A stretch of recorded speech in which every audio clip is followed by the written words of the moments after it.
Story 1. Lying about being pregnant twice. Using children from previous relationships as ammunition and guilt trips. Saying that I was being selfish when I was depressed over the loss of a family member. Telling coworkers I have a drug problem. Not true. Glad to be single now. Story 2. Dated a woman for 6 months. She constantly accused me of cheating.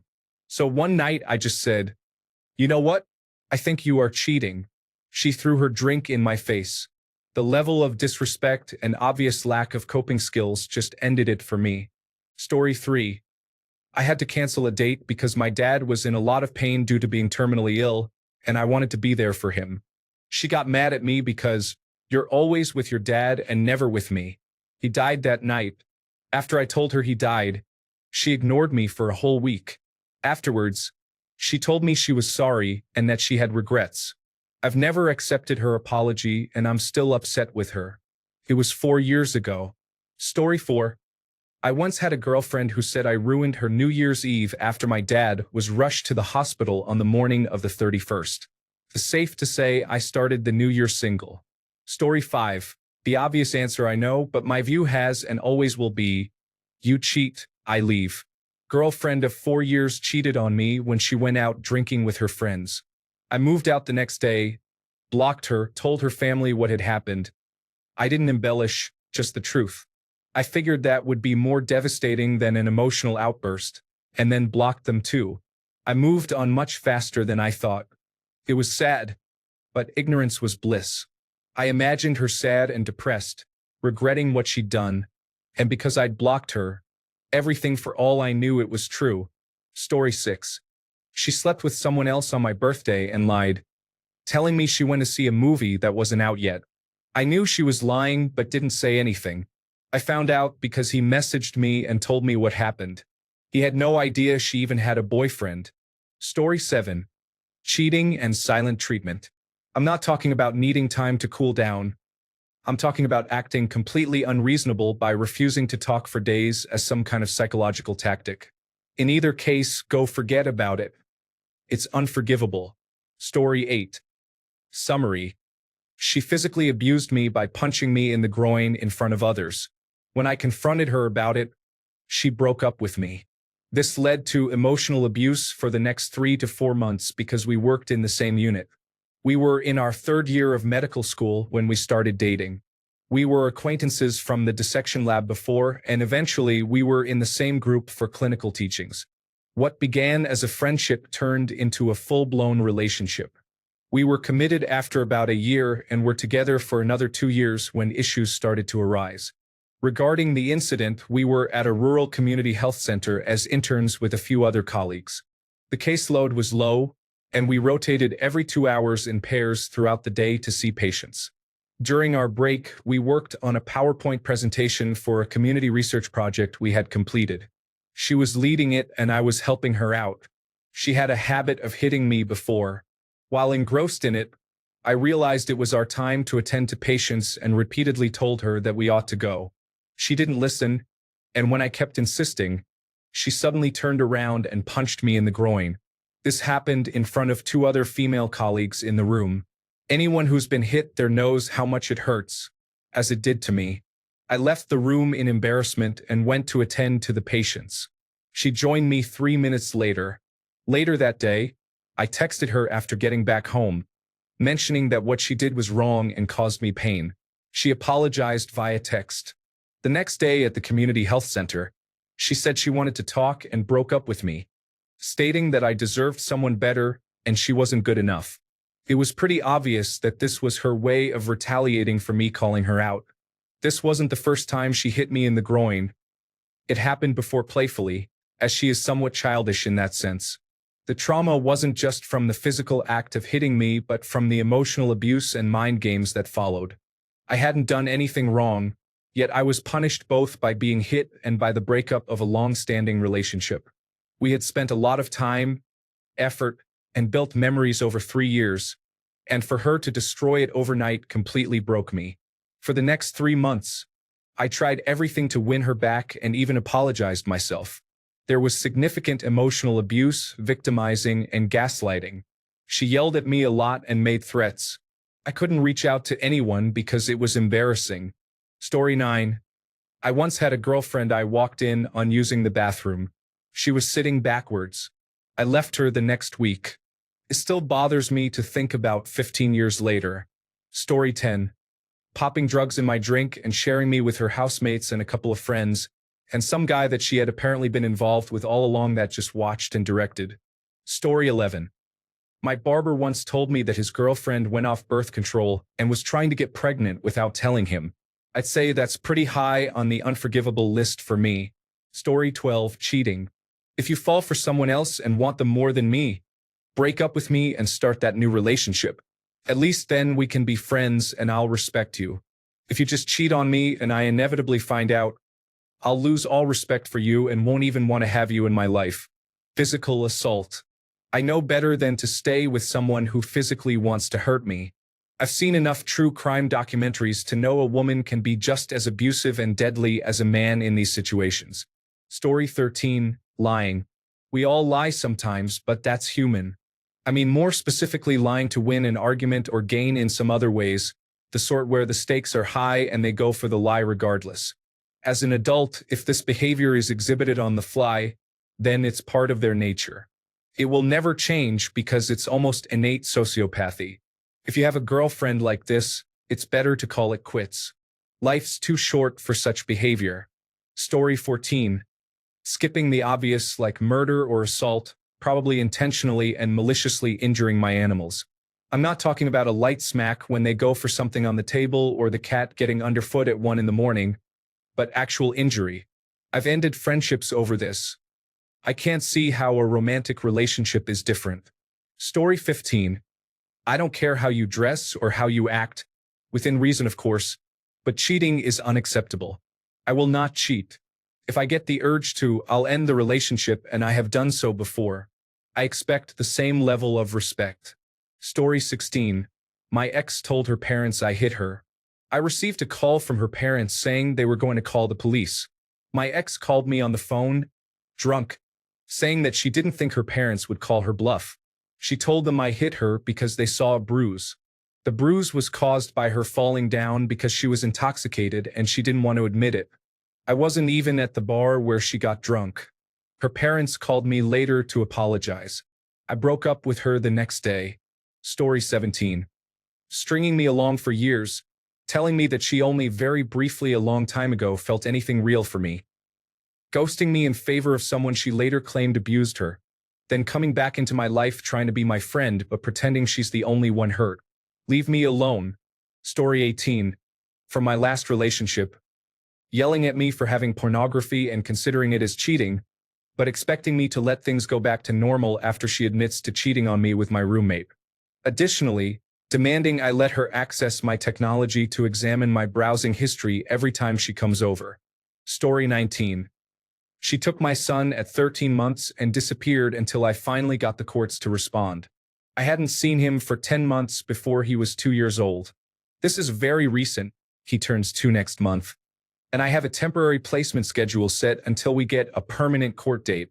There is absolutely no excuse. My son and I will never get that time back. Story 20. Being a divorced father.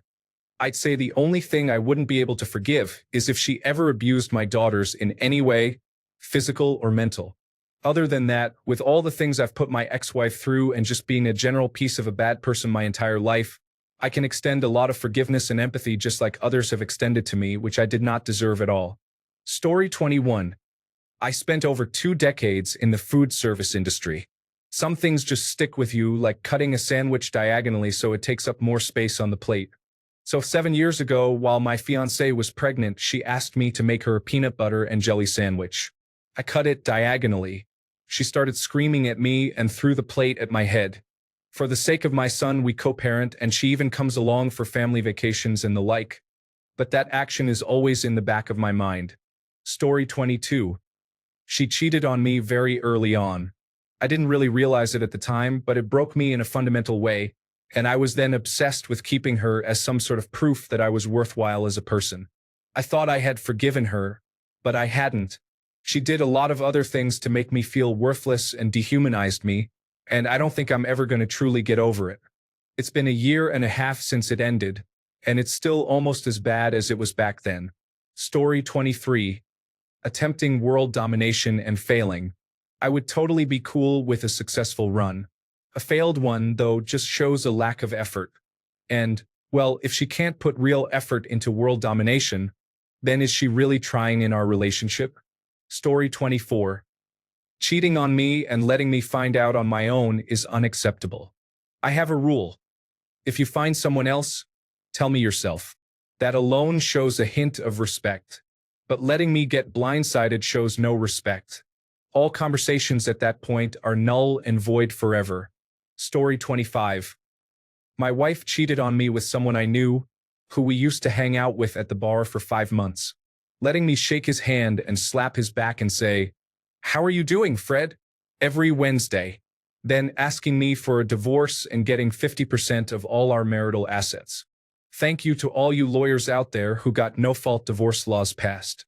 You assholes. Yeah, I'm a little bitter. Story 26. Boyfriend. But still. My dad passed last year and was sick a long time before that. I didn't get to see him too much because he was in and out of hospital and going here and there, and I don't have transport at my disposal. He had to take a short trip to Brighton, which is only about an hour from where I live, and he offered to pick me up so we could go together. Driving together was always a thing for us, for as long as I could remember, and because of his heart problems, he could basically drop whenever. He was a stubborn man, though. It didn't stop him from driving. Of course, I said yes, so I told my boyfriend, who was staying at my place at the time, that it wasn't a short trip and that I'd be back in under 2 hours. He was completely fine with it to begin with, and I told him he could help himself to food and use my PlayStation or do whatever to occupy himself. But about half an hour into the trip, he messaged me all mad about how I said he could come over only to go out without him and that I was selfish for it. Keep in mind, he was staying for a week. An entire week. I was gone under 2 hours. He literally sent a text saying, "No, I get it. You have someone better than me to hang out with." And that left me pretty dumbstruck. He ended up going home in the evening. It took me an embarrassingly long time to leave him, but after that and countless other horrible things he did, I managed to. It always kind of lingered in my brain, and I knew I couldn't just forgive or forget. Maybe what I did was selfish.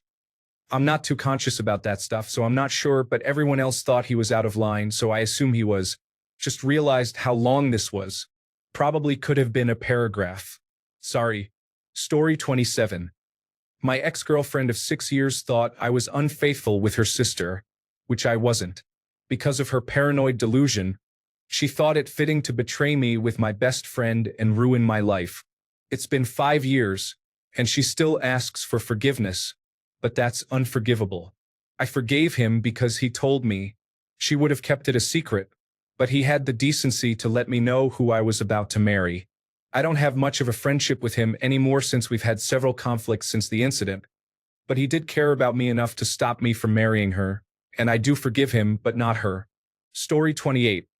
Breaking up with me after I got laid off, going to a rave on our anniversary without me, then messaging me months later saying, "Life's too short. Get the bleep out." Story 29. While cheating seems to be the main focus here, mine is quite different. Granted, cheating would have been a deal breaker for sure, but I was thinking more along the lines of something she did that I tried to get past but just couldn't, and it was always in the back of my mind. Here's mine. We had only been together 4 months when this happened, but we ended up together for 7 years before it ended. This event always stuck with me and should have been a forewarning of who she really was. Every January, she would go on a week-long trip with her sister to Cancun. One of the problems with this trip was that she also had a dog, an awesome Great Dane, so someone needed to watch the dog while she was gone for that week. It just so happened that I love dogs, and this dog loved me too, so I volunteered to stay at her house and take care of the dog while she was gone. Bonus, she lived closer to my office, so it cut my commute to nothing. While she was out of town, I decided to fix a bunch of things around the house that were in dire need of repair. She'd get home from her trip, and all the little things that were broken would be fixed, and she'd see that I could keep her dog alive while she was gone. Things were going just as planned. I fixed all the broken items on day 1, and the dog and I hung out and had a great time. But on day 3, the dog didn't seem to be herself. She was moping around and didn't seem to be as energetic as she normally was. I spoke to my girlfriend every night and mentioned that the dog seemed off. But she said that was normal when she went away for extended periods of time and it was nothing to be worried about. By day 4, things had gotten worse.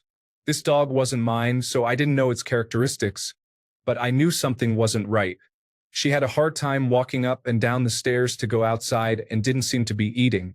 I took some videos and sent them to my girlfriend so she could see exactly what I was worried about. I even offered to take her to the vet just to be sure. Her response was, "Yes, something's not right, but I don't want you to take her to the vet because she hasn't been to the vet since I got her, and if something is seriously wrong, I don't want you to have to deal with it." What? This is your dog. You don't want me to do anything I can to make sure it's not seriously ill? In hindsight, I should have just taken the dog to the emergency vet. But it wasn't my dog and it was a new relationship and I didn't want to rock the boat. By day 5, the dog could no longer stand up on its own. I was hand-feeding it and I would come home every day for lunch to check on her, feed her, give her water, etc. I could tell she was in pain. I put pillows under her head and blankets under her as best I could. She was a Great Dane, so it wasn't easy.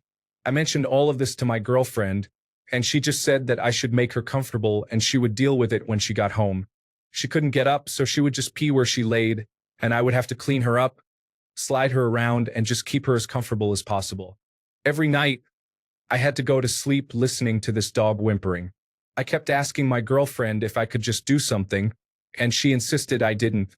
When I went to pick my girlfriend up from the airport, along with her brother and sister, I told the dog to hold on as long as she could.